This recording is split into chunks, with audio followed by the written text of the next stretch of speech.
نحمده ونصلي على رسوله الكريم فأعوذ بالله من الشيطان الرجيم بسم الله الرحمن الرحیم۔ اسلام دراصل اس تحریک کا نام ہے جو خدائے واحد کی حاکمیت کے نظریے پر انسانی زندگی کی پوری عمارت تعمیر کرنا چاہتی ہے۔ اسلام دراصل اس تحریک کا نام ہے جو خدائے واحد کی حاکمیت کے نظریے پر انسانی زندگی کی پوری عمارت تعمیر کرنا چاہتی ہے۔ یہ تحریک قدیم ترین زمانے سے ایک ہی بنیاد اور ایک ہی ڈھنگ پر چلی آ رہی ہے۔ اس کے رہنما وہ لوگ تھے جن کو رسول اللہ یعنی خدا کے فرستادے کہا جاتا ہے۔ ہمیں اگر اس تحریک کو چلانا ہے تو لامحالہ انہی رہنماؤں کے طرز عمل کی پیروی کرنی ہوگی، کیونکہ اس کے سوا کوئی اور طرز عمل اس خاص نوعیت کی تحریک کے لیے نہ ہے اور نہ ہو سکتا ہے۔ اس سلسلے میں جب ہم انبیاء علیہم السلام کے نقش قدم کا سراغ لگانے کے لیے نکلتے ہیں تو ہمیں ایک بڑی دقت کا سامنا ہوتا ہے۔ قدیم زمانے میں جو انبیاء گزرے ہیں ان کے کام کے متعلق ہمیں کچھ زیادہ معلومات نہیں ملتی۔ قرآن میں کچھ مختصر اشارات ملتے ہیں، مگر ان سے مکمل اسکیم نہیں بن سکتی۔ بائبل کے عہد جدید یعنی نیو ٹیسٹامنٹ میں سیدنا مسیح علیہ السلام کے کچھ غیر مستند اقوال بھی ملتے ہیں، جن سے کسی حد تک اس پہلو پر روشنی پڑتی ہے کہ اسلامی تحریک اپنے بالکل ابتدائی مرحلے میں کس طرح چلائی جاتی ہے اور کن مسائل سے اس کو سابقہ پیش آتا ہے۔ لیکن بعد کے مراحل حضرت مسیح علیہ السلام کو پیش ہی نہیں آئے کہ ان کے متعلق کوئی اشارہ وہاں سے مل سکے۔ اس معاملے میں ہم کو صرف ایک ہی جگہ سے صاف اور مکمل رہنمائی ملتی ہے، اور وہ محمد صلی اللہ علیہ وسلم کی زندگی ہے۔ اس طرف ہمارے رجوع کرنے کی وجہ نری عقیدت مندی ہی نہیں ہے، بلکہ دراصل اس راہ کے نشیب و فراز معلوم کرنے کے لیے اسی طرف رجوع کرنے پر ہم مجبور ہیں۔ اسلامی تحریک کے تمام رہنماؤں میں سے صرف ایک محمد صلی اللہ علیہ وسلم ہی وہ تنہا رہنما ہیں جن کی زندگی میں ہم کو اس تحریک کی ابتدائی دعوت سے لے کر اسلامی اسٹیٹ کے قیام تک اور پھر قیام کے بعد اس اسٹیٹ کی شکل، دستور، داخلی و خارجی پالیسی اور نظم مملکت کے نہج تک ایک ایک مرحلے اور ایک ایک پہلو کی پوری تفصیلات اور نہایت مستند تفصیلات ملتی ہیں۔ اس لیے ہمارے پاس کوئی چارہ نہیں ہے کہ ہم محمد صلی اللہ علیہ وسلم کی زندگی سے یعنی سیرت رسول صلی اللہ علیہ وسلم سے رہنمائی حاصل کریں۔ اسلام کی نعمت ہر زمانے میں انسان کو دو ہی ذرائع سے پہنچی ہے، ایک اللہ کا کلام، دوسرے انبیاء علیہ السلام کی شخصیتیں، جن کو اللہ نے نہ صرف اپنے کلام کی تبلیغ اور تعلیم اور تفہیم کا واسطہ بنایا، بلکہ اس کے ساتھ عملی قیادت اور رہنمائی کے منصب پر بھی مامور کیا، تاکہ وہ کلام اللہ کو ٹھیک ٹھیک منشا پورا کرنے کے لیے انسانی افراد اور معاشرے کا تزکیہ کریں اور انسانی زندگی کے بگڑے ہوئے نظام کو سنوار کر اس کی تعمیر صالح کر کے دکھائیں۔ یہ دونوں چیزیں ہمیشہ سے ایسی لازم و ملزوم رہی ہیں کہ ان میں سے کسی کو کسی سے الگ کر کے نہ انسان کو کبھی دین کا صحیح فہم نصیب ہو سکا اور نہ وہ ہدایت سے بہرہ یاب ہو سکا۔ کتاب کو نبی سے الگ کر دیجئے تو وہ کشتی ہے نا خدا کے بغیر، جسے لے کر اناڑی مسافر زندگی کے سمندر میں خواہ کتنے ہی بھٹکتے پھریں منزل مقصود تک کبھی نہیں پہنچ سکتے۔ اور نبی کو کتاب اللہ سے الگ کر دیجئے تو خدا کا راستہ پانے کے بجائے آدمی نا خدا ہی کو خدا بنا بیٹھنے سے کبھی نہیں بچ سکتا۔ یہ دونوں ہی نتیجے پچھلی قومیں دیکھ چکی ہیں۔ ہندوؤں نے اپنے انبیاء کی سیرتوں کو گم کیا اور صرف کتابیں لے کر بیٹھ گئے۔ انجام یہ ہوا کہ کتابیں ان کے لیے لفظی گورکھ دھندوں سے بڑھ کر کچھ نہ رہیں، حتیٰ کہ آخرکار خود کتابوں کو بھی وہ گم کر بیٹھے۔ عیسائیوں نے کتاب کو نظر انداز کر کے نبی کا دامن پکڑا اور اس کی شخصیت کے گرد گھومنا شروع کیا۔ نتیجہ یہ ہوا کہ کوئی چیز انہیں نبی اللہ کو ابن اللہ بلکہ عین اللہ بنانے سے باز نہ رکھ سکی۔ پرانے ادوار کی طرح اب اس نئے دور میں بھی انسان کو نعمت اسلام میسر آنے کے دو ہی ذرائع ہیں جو ازل سے چلے آ رہے ہیں۔ ایک خدا کا کلام جو اب صرف قرآن پاک کی صورت ہی میں مل سکتا ہے، دوسرے اسوہ نبوت جو اب صرف محمد عربی صلی اللہ علیہ وسلم کی سیرت پاک ہی میں محفوظ ہے۔ ہمیشہ کی طرح آج بھی اسلام کا صحیح فہم انسان کو اگر حاصل ہو سکتا ہے تو اس کی صورت صرف یہ ہے کہ وہ قرآن کو محمد صلی اللہ علیہ وسلم سے اور محمد صلی اللہ علیہ وسلم کو قرآن سے سمجھے۔ ان دونوں کو ایک دوسرے کی مدد سے جس نے سمجھ لیا اس نے اسلام کو سمجھا، ورنہ فہم دین سے بھی محروم رہا اور نتیجتاً ہدایت سے بھی۔ پھر قرآن اور محمد صلی اللہ علیہ وسلم دونوں چونکہ ایک مشن رکھتے ہیں، ایک مقصد و مدعا کو لیے ہوئے آئے ہیں، اس لیے ان کو سمجھنے کا انحصار اس پر ہے کہ ہم ان کے مشن اور مقصد و مدعا کو کس حد تک سمجھتے ہیں۔ اس چیز کو نظر انداز کر کے دیکھیے تو قرآن عبارتوں کا ایک ذخیرہ اور سیرت پاک واقعات و حوادث کا ایک مجموعہ ہے۔ آپ لغت و روایات اور علمی تحقیق و کاوش کی مدد سے تفسیروں کے انبار لگا سکتے ہیں اور تاریخی تحقیق کا کمال دکھا کر رسول اللہ صلی اللہ علیہ وسلم کی ذات اور آپ صلی اللہ علیہ وسلم کے عہد کے متعلق صحیح ترین اور وسیع ترین معلومات کے ڈھیر لگا سکتے ہیں،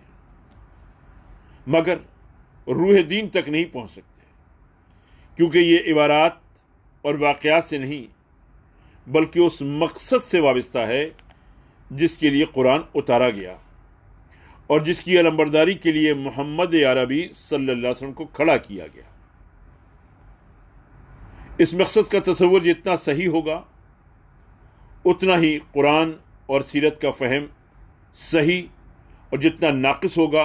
اتنا ہی ان دونوں کا فہم ناقص رہے گا۔ یہ ایک حقیقت ہے کہ قرآن اور سیرت محمدی علی صاحب الصلاۃ والسلام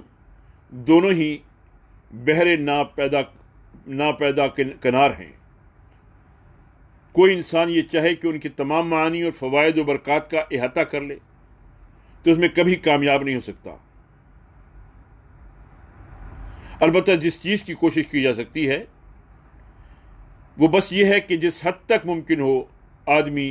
ان کا زیادہ سے زیادہ فہم حاصل کرے اور ان کی مدد سے روح دین تک رسائی پائے۔ خداوند عالم نے جو ساری کائنات کا خالق اور مالک اور فرمانروا ہے، اپنی بے پایہ مملکت کے اس حصے میں جسے ہم زمین کہتے ہیں انسان کو پیدا کیا، اسے جاننے اور سوچنے اور سمجھنے کی قوتیں دیں، بھلائی اور برائی کی تمیز دی، انتخاب اور ارادے کی آزادی عطا کی، تصرف کے اختیارات بخشے، اور فی الجملہ ایک طرح کی خود اختیاری اٹانومی دے کر اسے زمین میں اپنا خلیفہ بنایا۔ اس منصب پر انسان کو مقرر کرتے وقت خداوند عالم نے اچھی طرح اس کے کان کھول کر یہ بات اس کے ذہن نشین کر دی تھی کہ تمہارا اور تمام جہاں کا مالک، معبود اور حاکم میں ہوں۔ میری سلطنت میں نہ تم خود مختار ہو، نہ کسی دوسرے کے بندے، اور نہ میرے سوا کوئی تمہاری اطاعت و بندگی اور پرستش کا مستحق ہے۔ دنیا کی زندگی جس میں تمہیں اختیارات دے کر بھیجا جا رہا ہے، دراصل تمہارے لیے ایک امتحان کی مدت ہے، جس کے بعد تمہیں میرے پاس آنا ہوگا، اور میں تمہارے کام کی جانچ کر کے فیصلہ کروں گا کہ تم میں سے کون امتحان میں کامیاب رہا ہے اور کون ناکام۔ تمہارے لیے صحیح رویہ یہ ہے کہ مجھے اپنا واحد معبود اور حاکم تسلیم کرو۔ جو ہدایت میں بھیجوں اس کے مطابق دنیا میں کام کرو، اور دنیا کو دارالامتحان سمجھتے ہوئے اس شعور کے ساتھ زندگی بسر کرو کہ تمہارا اصل مقصد میرے آخری فیصلے میں کامیاب ہونا ہے۔ اس کے برعکس تمہارے لیے ہر وہ رویہ غلط ہے جو اس سے مختلف ہو۔ اگر پہلا رویہ اختیار کرو گے جسے اختیار کرنے کے لیے تم آزاد ہو، تو تمہیں دنیا میں امن و اطمینان حاصل ہوگا، اور جب میرے پاس پلٹ کر آؤ گے تو میں تمہیں ابدی راحت و مسرت کا وہ گھر دوں گا جس کا نام جنت ہے۔ اور اگر دوسرے کسی رویے پر چلو گے جس پر چلنے کے لیے بھی تم کو آزادی ہے، تو دنیا میں تم کو فساد اور بے چینی کا مزہ چکھنا ہوگا، اور دنیا سے گزر کر عالم آخرت میں جب آؤ گے تو ابدی رنج و مصیبت کے اس گڑھے میں پھینک دیے جاؤ گے جس کا نام دوزخ ہے۔ یہ فہمائش کر کے مالک کائنات نے نوع انسانی کو زمین میں جگہ دی، اور اس نوع کے اولین افراد آدم علیہ السلام و حوا کو وہ ہدایت بھی دے دی جس کے مطابق انہیں اور ان کی اولاد کو زمین میں کام کرنا تھا۔ یہ اولین انسان جہالت و تاریکی کی حالت میں پیدا نہیں ہوئے تھے، بلکہ خدا نے زمین پر ان کی زندگی کا آغاز پوری روشنی میں کیا تھا۔ وہ حقیقت سے واقف تھے، انہیں ان کا قانون حیات بتا دیا گیا تھا، ان کا طریقہ زندگی خدا کی اطاعت یعنی اسلام تھا، اور وہ اپنی اولاد کو یہی بات سکھا کر گئے کہ وہ مطیع خدا یعنی مسلم بن کر رہیں۔ لیکن بعد کی صدیوں میں رفتہ رفتہ انسان اس صحیح طریقہ زندگی دین سے منحرف ہو کر مختلف قسم کے غلط رویوں کی طرف چل پڑے۔ انہوں نے غفلت سے اس کو گم بھی کیا اور شرارت سے اس کو مسخ بھی کر ڈالا۔ انہوں نے خدا کے ساتھ زمین و آسمان کی مختلف انسانی اور غیر انسانی، خیالی اور مادی ہستیوں کو خدائی میں شریک ٹھہرا لیا۔ انہوں نے خدا کے دیے ہوئے علم حقیقت العلم میں طرح طرح کے اوہام اور نظریوں اور فلسفوں کی آمیزش کر کے اپنی خواہشات نفس اور اپنے تعصبات کے مطابق ایسے قوانین زندگی گھڑ لیے جن سے خدا کی زمین ظلم سے بھر گئی۔ خدا نے جو محدود خود اختیاری انسانوں کو دی تھی، اس کے ساتھ یہ بات مطابقت نہ رکھتی تھی کہ وہ اپنی تخلیقی مداخلت سے کام لے کر ان بگڑے ہوئے انسانوں کو زبردستی صحیح رویے کی طرف موڑ دیتا، اور اس نے دنیا میں کام کرنے کے لیے جو مہلت اس نوع کے لیے اور اس کی مختلف قوموں کے لیے مقرر کی تھی، اس کے ساتھ یہ بات بھی مطابقت نہ رکھتی تھی کہ اس بغاوت کے رونما ہوتے ہی وہ انسانوں کو ہلاک کر دیتا۔ پھر جو کام ابتدائی آفرینش سے اس نے اپنے ذمے لیا تھا وہ یہ تھا کہ انسان کی خود اختیاری کو برقرار رکھتے ہوئے اس کی مہلت عمل کے دوران میں اس کی رہنمائی کا انتظام وہ کرتا رہے گا۔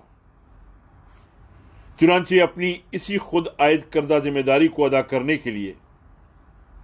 اس نے انسانوں ہی میں سے ایسے آدمیوں کو استعمال کرنا شروع کیا جو اس پر ایمان رکھنے والے اور اس کی رضا کی پیروی کرنے والے تھے۔ اس نے ان کو اپنا نمائندہ بنا دیا، اپنے پیغامات ان کے پاس بھیجے، ان کو علم حقیقت بخشا، انہیں صحیح قانون حیات عطا کیا اور انہیں اس کام پر مامور کیا کہ بنی آدم کو اسی راہ راست کی طرف پلٹنے کی دعوت دیں جس سے وہ ہٹ گئے تھے۔ یہ پیغمبر مختلف قوموں اور ملکوں میں اٹھتے رہے، ہزارہ برس تک ان کی آمد کا سلسلہ چلتا رہا، ہزارہ کی تعداد میں وہ مبعوث ہوئے۔ ان سب کا ایک ہی دین تھا، یعنی وہی صحیح رویہ جو اول روز ہی انسان کو بتا دیا گیا تھا۔ وہ سب ہی ایک ہی ہدایت کے پیرو تھے، یعنی اخلاق و تمدن کی وہ ازلی و ابدی اصول جو آغاز میں انسان کے لیے تجویز کر دیے گئے تھے، اور ان سب کا ایک ہی مشن تھا، یعنی یہ کہ اس دین اور اس ہدایت کی طرف اپنے ابنائے نو کو دعوت دیں۔ پھر جو لوگ اس دعوت کو قبول کر لیں ان کو منظم کر کے ایک ایسی امت بنائیں جو خود اللہ کے قانون کی پابند ہو اور دنیا میں قانون الہی کی اطاعت قائم کرے اور اس قانون کی خلاف ورزی روکنے کے لیے جد و جہد کرے۔ ان پیغمبروں نے اپنے اپنے دور میں اپنے اس مشن کو پوری خوبی کے ساتھ ادا کیا، مگر ہمیشہ یہی ہوتا رہا کہ انسانوں کی ایک کثیر تعداد تو ان کو دعوت قبول کرنے پر آمادہ ہی نہیں ہوئی، اور جنہوں نے اسے قبول کر کے امت مسلمہ کی حیثیت اختیار کی وہ رفتہ رفتہ خود بگڑتے چلے گئے، حتیٰ کہ ان میں سے بعض امتیں ہدایت الہی کو بالکل ہی گم کر بیٹھیں، اور بعض نے خدا کے ارشادات کو اپنی تحریفات اور آمیزشوں سے مسخ کر دیا۔ آخر کار خداوند عالم نے سرزمین عرب میں محمد صلی اللہ علیہ وسلم کو اسی کام کے لیے مبعوث کیا جس کے لیے پچھلے انبیاء آتے رہے تھے۔ ان کے مخاطب عام انسان بھی تھے اور پچھلے انبیاء کے بگڑے ہوئے پیرو بھی۔ سب کو صحیح رویے کی طرف دعوت دینا، سب کو از سر نو خدا کی ہدایت پہنچا دینا، اور جو اس دعوت و ہدایت کو قبول کریں انہیں ایک ایسی امت بنا دینا ان کا کام تھا جو ایک طرف خود اپنی زندگی کا نظام خدا کی راہ پر قائم کرے اور دوسری طرف دنیا کی اصلاح کے لیے جد و جہد کرے۔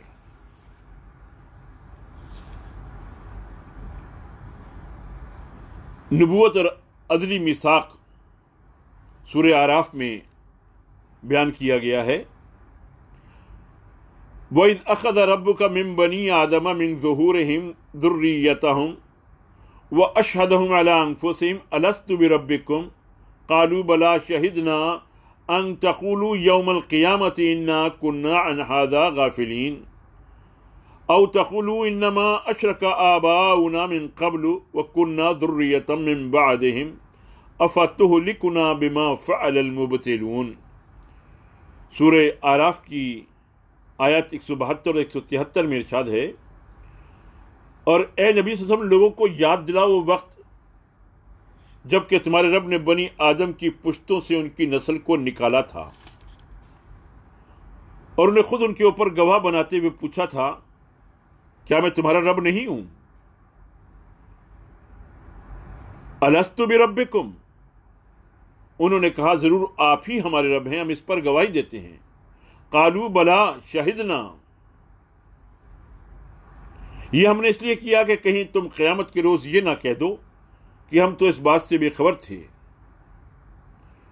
ان تقولوا یوم القیامت انا کنا عن ھذا غافلین، یا یہ نہ کہنے لگو کہ شرک کی ابتدا تو ہمارے باپ دادا نے ہم سے پہلے کی تھی اور ہم بعد کو ان کی نسل سے پیدا ہوئے، پھر کیا آپ ہمیں اس قصور میں پکڑتے ہیں جو غلط کار لوگوں نے کیا تھا۔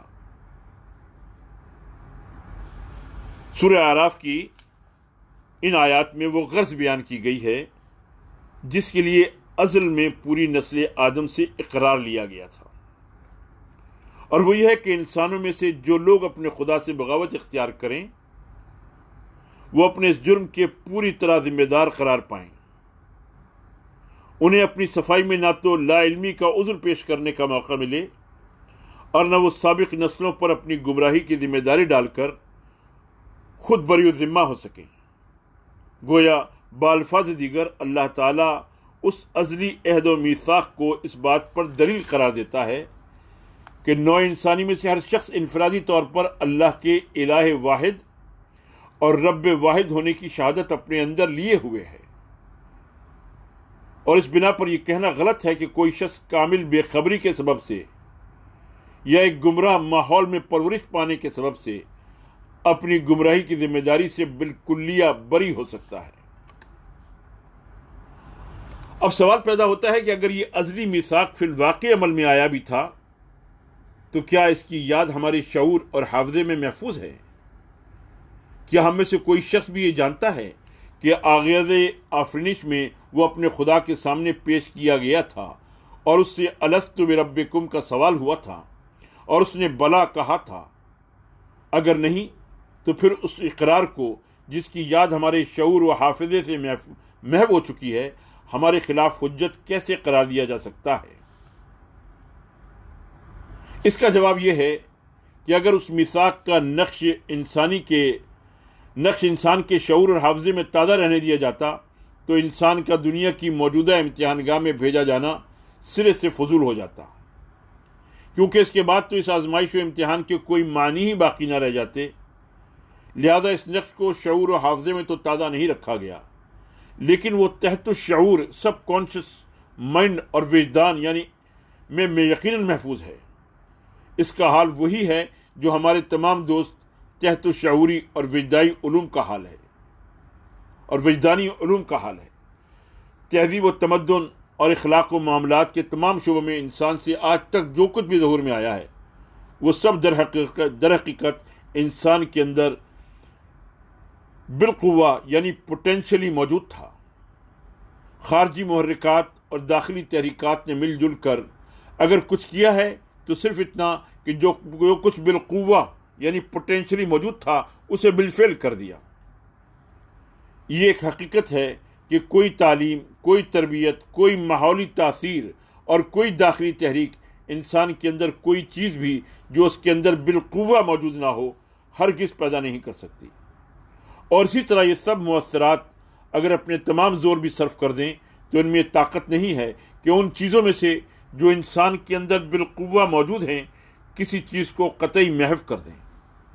زیادہ سے زیادہ جو کچھ وہ کر سکتے ہیں وہ صرف یہ ہے کہ اسے اصل فطرت سے منحرف کر دیں، لیکن وہ چیز تمام تحریفات و تمسیخات کے باوجود اندر موجود رہے گی، ظہور میں آنے کے لیے زور لگاتی رہے گی اور خارجی اپیل کا جواب دینے کے لیے مستعد رہے گی۔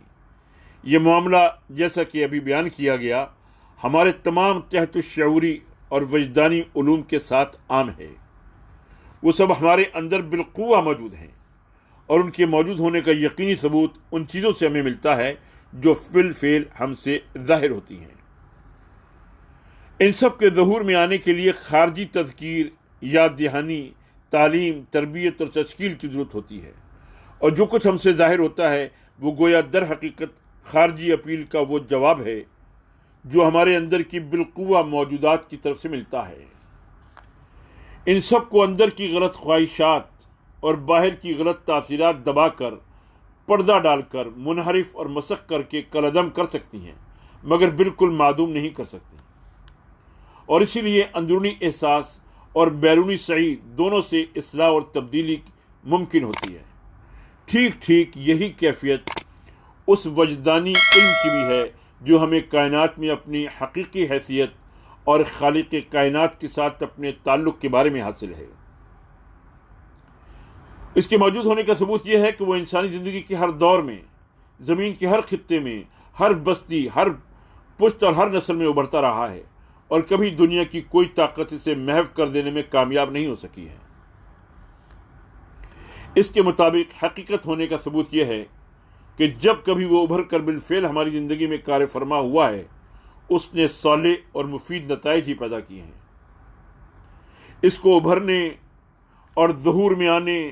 اور عملی صورت اختیار کرنے کے لیے ایک خارج اپیل کی ہمیشہ ضرورت رہی ہے۔ چنانچہ انبیاء علیہ السلام اور کتب آسمانی اور ان کی پیروی کرنے والے داعیان حق سب کے سب یہی خدمت انجام دیتے رہے ہیں۔ اس لیے ان کو قرآن میں مذکر، یاد دلانے والے، ذکر، یاد، تذکرہ، یادداشت، اور ان کے کام کو تذکیر، یاد دہانی کے الفاظ سے تعبیر کیا گیا ہے، جس کے معنی ہے کہ انبیاء اور کتابیں اور داعیان حق انسان کے اندر کوئی نئی چیز پیدا نہیں کرتے، بلکہ اسی چیز کو ابھارتے ہیں اور تازہ کرتے ہیں جو ان کے اندر پہلے سے موجود تھی۔ نبوت کے متعلق عقل کا فیصلہ۔ بڑے بڑے شہروں میں ہم دیکھتے ہیں کہ سینکڑوں کارخانے بجلی کی قوت سے چل رہے ہیں، ریلیں اور ٹرام گاڑیاں رواں دواں ہیں، شام کے وقت ہزاروں قمقمے روشن ہو جاتے ہیں، گرمی کے زمانے میں گھر گھر پنکھے چلتے ہیں، مگر ان واقعات سے نہ تو ہمارے اندر حیرت و استعجاب کی کوئی کیفیت پیدا ہوتی ہے، اور نہ ان چیزوں کے روشن یا متحرک ہونے کی علت میں کسی قسم کا اختلاف ہمارے درمیان واقع ہوتا ہے۔ یہ کیوں؟ اس لیے کہ ان قمقموں کا تعلق جن تاروں سے ہے ان کو ہم اپنی آنکھوں سے دیکھتے ہیں، ان تاروں کا تعلق جس بجلی گھر سے ہے اس کا حال بھی ہم کو معلوم ہے۔ اس بجلی گھر میں جو لوگ کام کرتے ہیں ان کے وجود کا بھی ہم کو علم ہے، ان کے کام کرنے والوں پر جو انجینئرز نگرانی کر رہا ہے اس کو بھی ہم جانتے ہیں۔ ہم کو یہ بھی معلوم ہے کہ وہ انجینئر بجلی کے کام سے واقف ہے، اس کے پاس بہت سی کلیں ہیں، اور ان کلوں کو حرکت دے کر وہ اس قوت کو پیدا کر رہا ہے جس کے جلوے ہم کو قمقموں کی روشنی، پنکھوں کی گردش، ریلوں اور ٹرام گاڑیوں کی سیر، چکیوں اور کارخانوں میں نظر آتے ہیں۔ پس بجلی کے آثار کو دیکھ کر اس کے اسباب کے متعلق ہمارے درمیان اختلاف رائے واقع نہ ہونے کی وجہ صرف یہ ہے کہ ان اسباب کا پورا سلسلہ ہمارے محسوسات میں داخل ہے اور ہم اس کا مشاہدہ کر چکے ہیں۔ فرض کیجئے کہ یہی قمقمے روشن ہوتے، اسی طرح پنکھے گردش کرتے، یوں ہی ریلیں اور ٹرام گاڑیاں چلتی، چکیاں اور مشینیں حرکت کرتی، مگر وہ تار جن سے بجلی ان میں پہنچتی ہے ہماری نظروں سے پوشیدہ ہوتے، بجلی گھر بھی ہمارے محسوسات کے دائرے سے خارج ہوتا، بجلی گھر میں کام کرنے والے کا بھی ہم کو کچھ علم نہ ہوتا، اور یہ بھی معلوم نہ ہوتا کہ اس کارخانے کا کوئی انجینئر ہے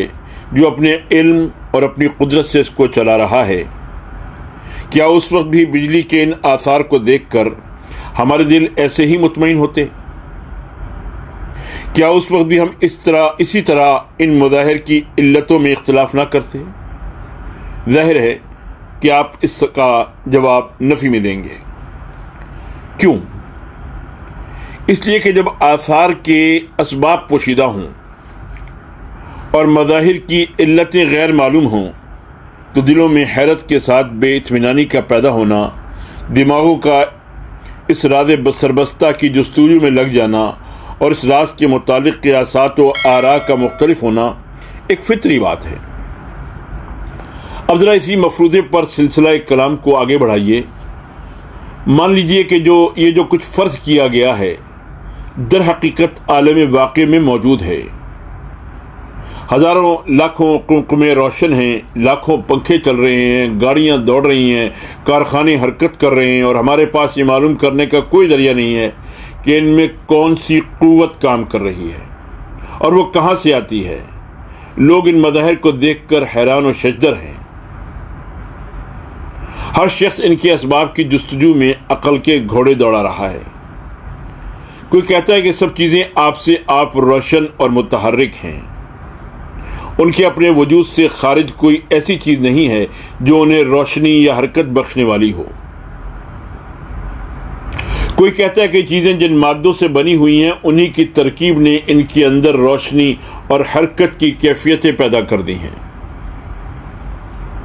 کوئی کہتا ہے کہ اس عالم مادہ سے ماورا چند دیوتا ہیں جن میں سے کوئی قمقمے روشن کرتا ہے،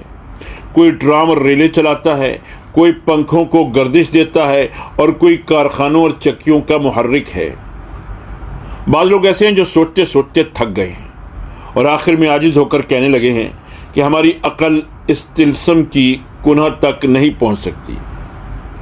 ہم صرف اتنا ہی جانتے ہیں جتنا دیکھتے اور محسوس کرتے ہیں، اس سے زیادہ کچھ ہماری سمجھ میں نہیں آتا، اور جو کچھ ہماری سمجھ میں نہ آئے اس کی نہ ہم تصدیق کر سکتے ہیں اور نہ تکذیب۔ یہ سب گروہ ایک دوسرے سے لڑ رہے ہیں، مگر اپنے خیال کی تائید اور دوسرے خیالات کی تکذیب کے لیے ان میں سے کسی کے پاس بھی قیاس اور ظن و تخمین کے سوا کوئی ذریعہ علم نہیں ہے۔ اس دوران میں کہ یہ اختلافات برپا ہیں، ایک شخص آتا ہے اور کہتا ہے کہ بھائیو، میرے پاس علم کا ایک ایسا ذریعہ ہے جو تمہارے پاس نہیں ہے۔ اس ذریعے سے مجھے معلوم ہوا ہے کہ ان سب قمقموں، پنکھوں، گاڑیوں، کارخانوں اور چکیوں کا تعلق چند مخفی تاروں سے ہے جن کو تم محسوس نہیں کرتے۔ ان تاروں میں ایک بہت بڑے بجلی گھر سے وہ قوت آتی ہے جس کا ظہور روشنی اور حرکت کی شکل میں ہوتا ہے۔ اس بجلی گھر میں بڑی بڑی عظیم الشان مشینیں ہیں جنہیں بے شمار اشخاص چلا رہے ہیں۔ یہ سب اشخاص ایک بڑے انجینئر کے تابع ہیں، اور وہی انجینئر ہے جس کے علم اور قدرت نے اس پورے نظام کو قائم کیا ہے۔ اسی کی ہدایت اور نگرانی میں یہ کام ہو رہے ہیں۔ یہ شخص پوری قوت سے اپنے اس دعوے کو پیش کرتا ہے، لوگ اس کو جھٹلاتے ہیں، سب گروہ مل کر اس کی مخالفت کرتے ہیں، اسے دیوانہ قرار دیتے ہیں، اس کو مارتے ہیں، تکلیفیں دیتے ہیں، گھر سے نکال دیتے ہیں، مگر وہ ان سب روحانی اور جسمانی مصیبتوں کے باوجود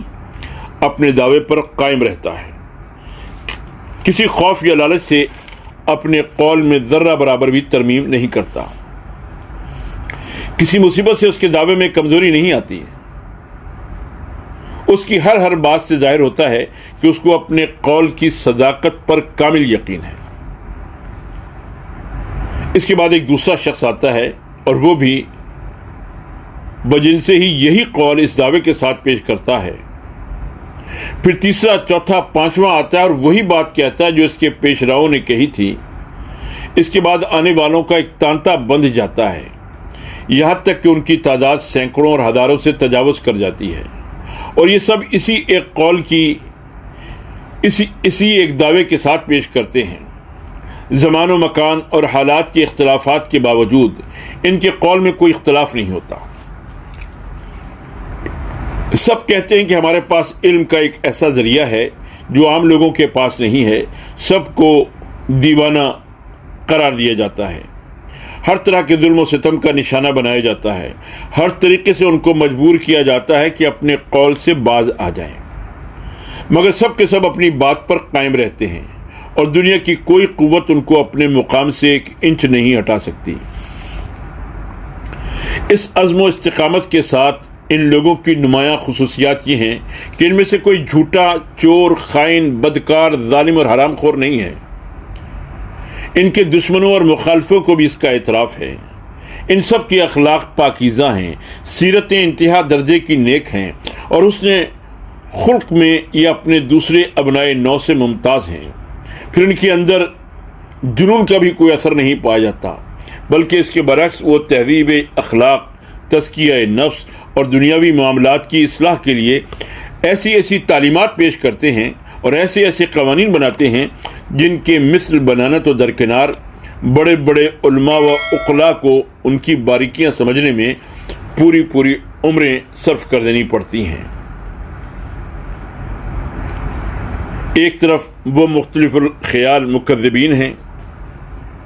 اور دوسری طرف یہ متحد الخیال مدعی۔ دونوں کا معاملہ عقل سلیم کی عدالت میں پیش ہوتا ہے۔ جج کی حیثیت سے عقل کا فرض ہے کہ پہلے اپنی پوزیشن کا خوب سمجھ لے، پھر فریقین کی پوزیشن کو سمجھے اور دونوں کا موازنہ کرنے کے بعد فیصلہ کرے کہ کس کی بات قابل ترجیح ہے۔ جج کی اپنی پوزیشن یہ ہے کہ خود اس کے پاس امر واقعی کو معلوم کرنے کا کوئی ذریعہ نہیں ہے۔ وہ خود حقیقت کا علم نہیں رکھتا، اس کے سامنے صرف فریقین کے بیانات، ان کے دلائل، ان کے ذاتی حالات اور خارجی آثار و قرائن ہیں۔ انہی پر تحقیق کی نظر ڈال کر اسے فیصلہ کرنا ہے کہ کس کا برحق ہونا اغلب ہے، مگر اغلبیت سے بڑھ کر وہ کوئی حکم نہیں لگا سکتا، کیونکہ مثل پر جو کچھ مواد ہے اس کی بنا پر یہ کہنا اس کے لیے مشکل ہے کہ امر واقعی کیا ہے۔ وہ فریقین میں سے ایک کو ترجیح دے سکتا ہے، لیکن قطعیت اور یقین کے ساتھ کسی کی تصدیق یا تکذیب نہیں کر سکتا۔ مکذبین کی پوزیشن یہ ہے، نمبر ایک، حقیقت کے متعلق ان کے نظریے مختلف ہیں اور کسی ایک نقطے میں بھی ان کے درمیان اتفاق نہیں ہے، حتیٰ کہ ایک ہی گروہ کے افراد میں بسا اوقات اختلاف پایا گیا ہے۔ نمبر دو، وہ خود اقرار کرتے ہیں کہ ان کے پاس علم کا کوئی ایسا ذریعہ نہیں ہے جو دوسروں کے پاس نہ ہو۔ ان میں سے کوئی گروہ اس سے زیادہ کسی چیز کا مدعی نہیں ہے کہ ہمارے قیاسات دوسروں کے مقابلے میں زیادہ وزنی ہیں، مگر اپنے قیاسات کا قیاسات ہونا سب کو تسلیم ہے۔ نمبر تین، اپنے قیاسات پر ان کا اعتقاد، ایمان و یقین اور غیر متزلزل وثوق کی حد تک نہیں پہنچا ہے۔ ان میں تبدیلی رائے کی مثالیں بکثرت ملتی ہیں۔ بارہا دیکھا گیا کہ ان میں کا ایک شخص کل تک جس نظریے کو پورے دور کے ساتھ پیش کر رہا تھا، آج خود اسی نے اپنے پچھلے نظریے کی تردید کر دی اور ایک دوسرا نظریہ پیش کر دیا۔ عمر، عقل، علم اور تجربے کی ترقی کے ساتھ ساتھ اکثر ان کے نظریے بدلتے رہتے ہیں۔ نمبر چار، مدعیوں کی تکذیب کے لیے ان کے پاس بجز اس کے اور کوئی دلیل نہیں ہے کہ انہوں نے اپنی صداقت کا کوئی یقینی ثبوت نہیں پیش کیا۔ انہوں نے وہ مخفی تار ہم کو نہیں دکھائے جن کے متعلق وہ کہتے ہیں کہ قمقموں اور پنکھوں وغیرہ کا تعلق انہی سے ہے۔ نہ انہوں نے بجلی کا وجود تجربے اور مشاہدے سے ثابت کیا ہے، نہ بجلی گھر کی ہمیں سیر کرائی، نہ اس کی کلوں اور مشینوں کا معائنہ کرایا، اور نہ اس کے کارندوں میں سے کسی سے ہماری ملاقات کرائی، نہ کبھی انجینئر سے ہم کو ملایا۔ پھر ہم یہ کیسے مان لیں کہ یہ سب کچھ حقائق ہے؟ مدعیوں کی پوزیشن یہ ہے، نمبر ایک، وہ سب آپس میں متفق القول ہیں۔ دعوے کے جتنے بنیادی نکات ہیں ان سب میں ان کے درمیان کامل اتفاق ہے۔ نمبر دو، ان سب کا متفقہ دعویٰ یہ ہے کہ ہمارے پاس علم کا ایک ایسا ذریعہ ہے جو عام لوگوں کے پاس نہیں ہے۔ نمبر تین، ان میں سے کسی نے یہ نہیں کہا کہ ہم اپنے قیاس یا گمان کی بنا پر ایسا کہتے ہیں، بلکہ سب نے بالاتفاق کہا ہے کہ انجینئر سے ہمارے خاص تعلقات ہیں،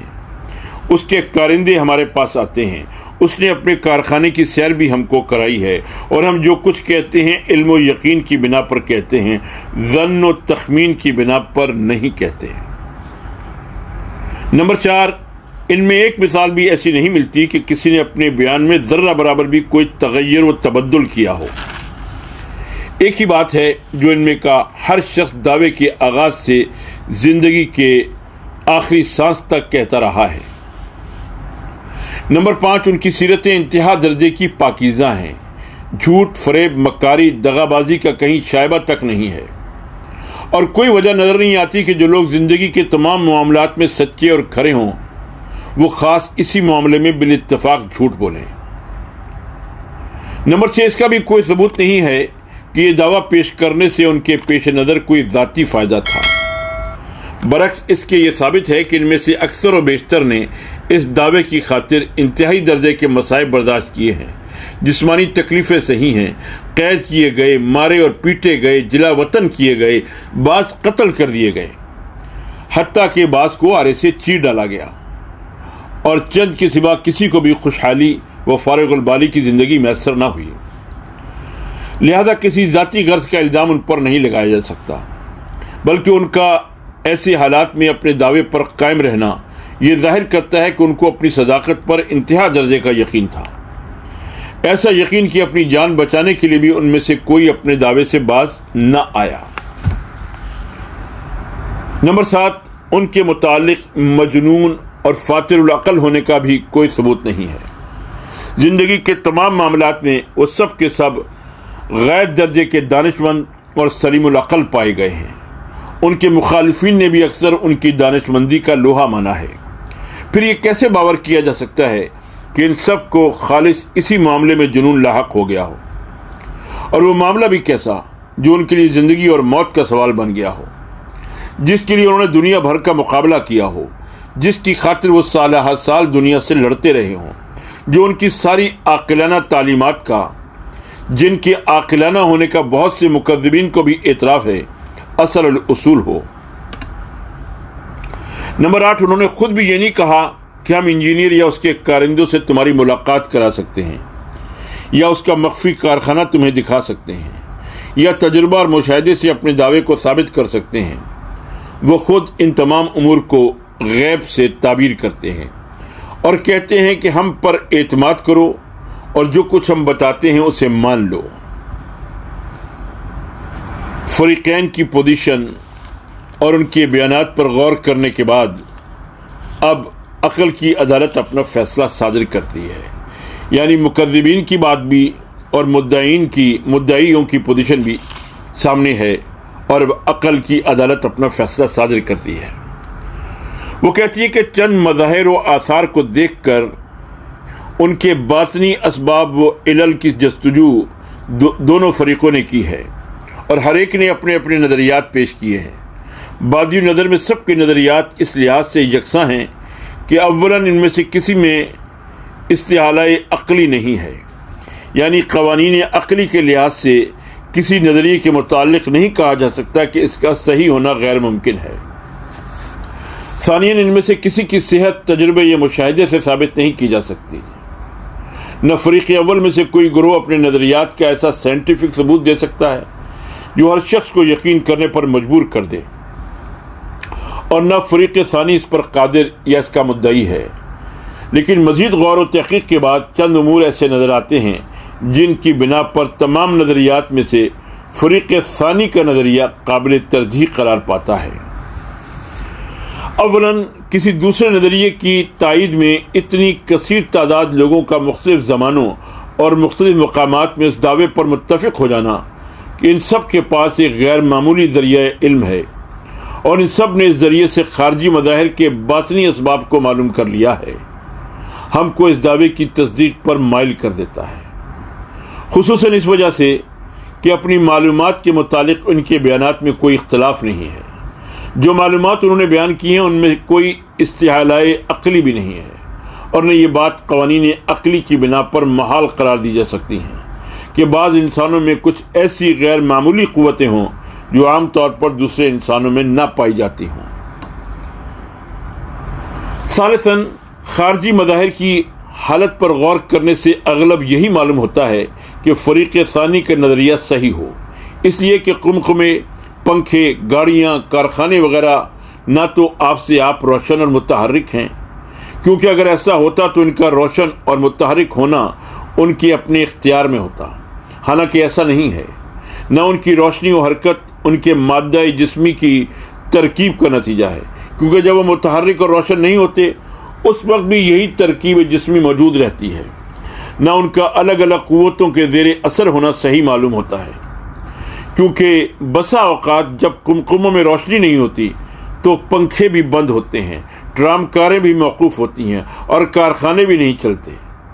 لہذا خارجی مظاہر کی توجیہ میں فریق اول کی طرف سے جتنے نظریات پیش کیے گئے ہیں وہ سب بعید از عقل و قیاس ہیں۔ زیادہ صحیح بات یہی معلوم ہوتی ہے کہ ان تمام مظاہر میں کوئی ایک قوت کار فرما ہو، اور اس کا سر رشتہ کسی ایسے حکیم و توانا کے ہاتھ میں ہو جو ایک مقررہ نظام کے تحت اس قوت کو مختلف مظاہر میں صرف کر رہا ہو۔ باقی رہا مشککین کا یہ قول کہ یہ بات ہماری سمجھ میں نہیں آتی، اور جو بات ہماری سمجھ میں نہ آئے اس کی تصدیق یا تکذیب ہم نہیں کر سکتے، تو حاکم عقل اس کو بھی درست نہیں سمجھتا، کیونکہ کسی واقعے کا واقع ہونا اس کا محتاج نہیں ہے کہ وہ سننے والوں کی سمجھ میں بھی آ جائے۔ اس کے وقوع کو تسلیم کرنے کے لیے معتبر اور متواتر شہادت کافی ہے۔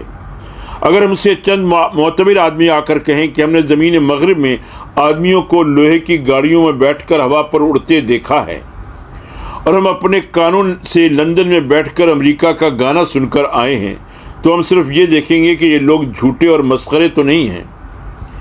ایسا بیان کرنے میں ان کی کوئی ذاتی غرض تو نہیں ہے، ان کے دماغ میں کوئی فطور تو نہیں ہے۔ اگر ثابت ہو گیا کہ وہ نہ جھوٹے ہیں، نہ مسخرے، نہ دیوانے، نہ ان کا کوئی مفاد اس روایت سے وابستہ ہے، اور اگر ہم نے دیکھا کہ اس کو بلا اختلاف بہت سے سچے اور عقل مند لوگ پوری سنجیدگی کے ساتھ بیان کر رہے ہیں، تو ہم یقیناً اس کو تسلیم کر لیں گے۔ خواہ لوہے کی گاڑیوں کا ہوا پر اڑنا اور کسی مادی واسطے کے بغیر ایک جگہ کا گانا کے کئی ہزار میل کے فاصلے پر سنائی دینا کسی طرح ہماری سمجھ میں نہ آتا ہو، یہ اس معاملے میں عقل کا فیصلہ ہے۔ مگر تصدیق و یقین کی کیفیت جس کا نام ایمان ہے، اس سے پیدا نہیں ہوتی، اس کے لیے وجدان کی ضرورت ہے۔ اس کے لیے ضرورت ہے کہ اندر سے ایک آواز آئے جو تکذیب، شک اور تذبذب کی تمام کیفیتوں کا خاتمہ کر دے اور صاف کہہ دے کہ لوگوں کی قیاس آرائیاں باطل ہیں۔ سچ وہی ہے جو سچے لوگوں نے قیاس سے نہیں